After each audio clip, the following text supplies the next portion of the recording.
السلام عليكم ورحمة الله. مرحبا بحبايبي طلبة الصف الأول الإعدادي. دلوقتي حبايبي إحنا هنحل امتحان شهر أكتوبر في مادة الجبر. عندنا زي ما أنت شايف كده قدامك، هو دي يا حبيبي الامتحان اللي أنت امتحنته، تمام؟ ولكن إحنا هناخد سؤال سؤال وهنحله. يعني بص كده على شكل الامتحان اللي موجود قدامك، هو نفس الامتحان اللي انت حليته. طبعا زي ما قلت لك، هو دي امتحان شهر ايه؟ اكتوبر اللي انت امتحنته. هو دي الامتحان اللي انت امتحنته. وطبعا زي ما انت عارف ان اول سؤال كان اختر، وكان عبارة عن 3 اسئلة اختر. بيقول لك اختر الاجابة الصحيحة اذا كان 3/4 في صاد يساوي 1، فإن صاد هيساوي 1 ولا 4/3 ولا -3/4 ولا 3/4. طبعا الإجابة زي ما انت طبعا شايف قدامك هيكون 4/3. ليه يا حبيبي؟ عشان احنا ضربنا النسبة 3/4 في المعكوس الضربي بتاعها، فلما أقول 3/4 في 4/3 هيديك 1.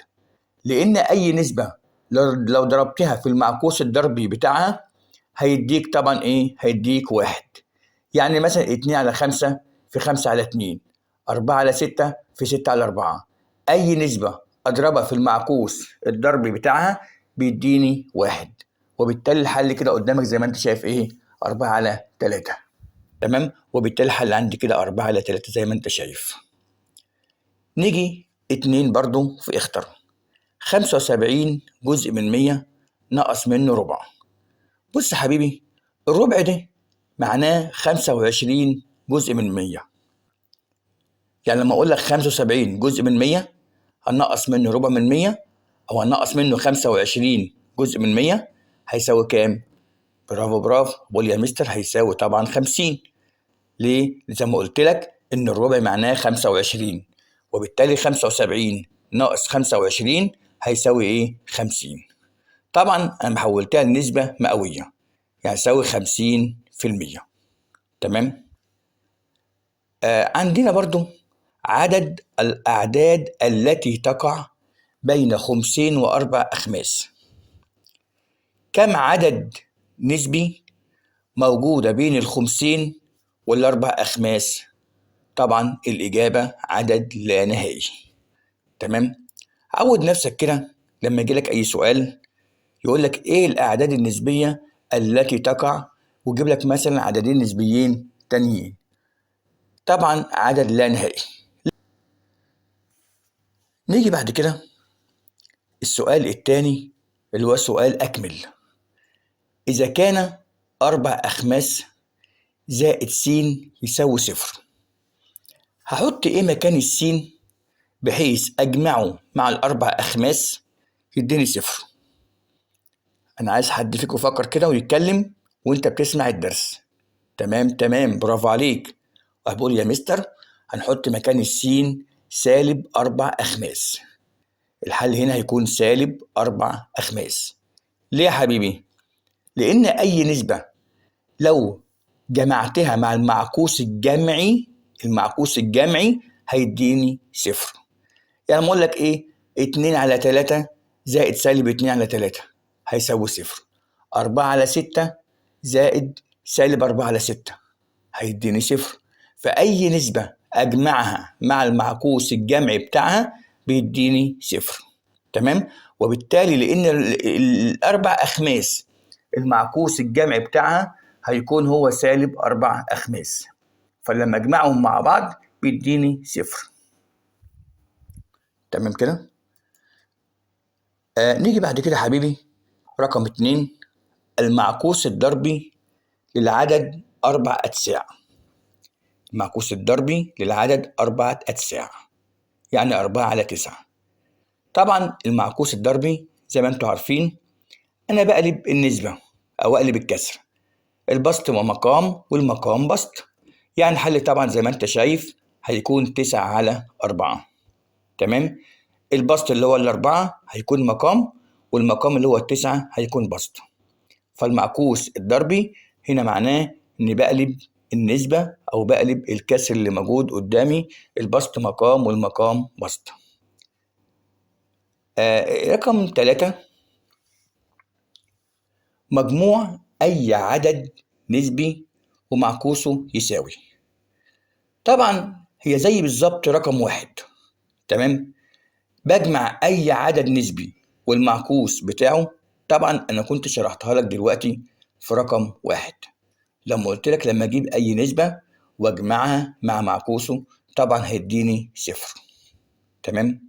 زي مثلا 2/5 زائد سالب 2/5، كده عدد نسبي جمعته مع المعكوس بتاعه، فطبعا أجمع أي عدد نسبي مع المعكوس بتاعه بيديني صفر. نخش بقى كده حبيبي عند رقم 3 في الامتحان اللي جالك في شهر أكتوبر. إذا كانت س هيساوي ربع، ص هيساوي 50، تمام؟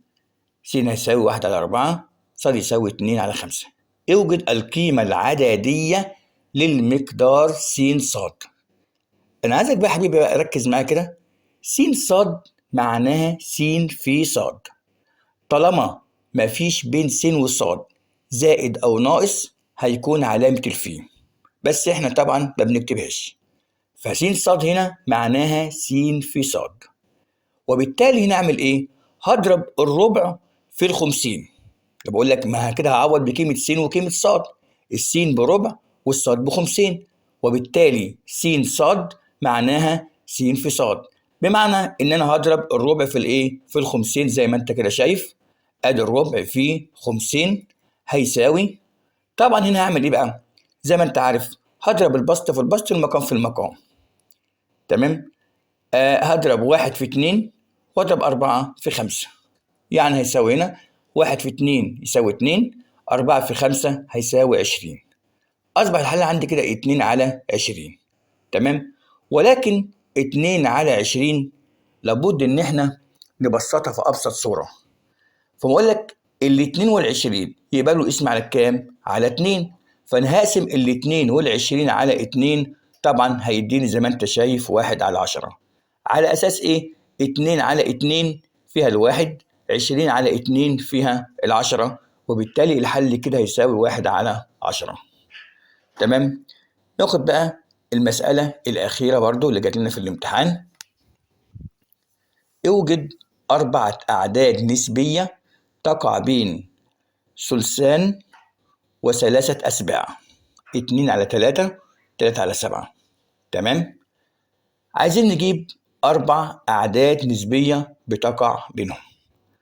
طبعا أساسا احنا قلناها دلوقتي، لو قلنا لك أو عدد الأعداد النسبية الواقعة بين الثلثان وثلاثة أسباع طبعا عدد لا نهائي، يعني عدد الأعداد النسبية اللي تقع بين الثلثان وثلاثة أسباع عدد لا نهائي، وأنا قلتها لك قبل كده. أنا دلوقتي عايز أجيب 4 أعداد نسبية، ولكن في مشكلة دلوقتي موجودة قدامي. إيه هي المشكلة؟ المشكلة طبعا يا حبيبي زي ما أنت شايف إن المقامات هنا مختلفة، هنا 3 وهنا 7. عشان أجيب الأعداد النسبية الواقعة بينهم لابد الأول إن أنا أوحد المقامات.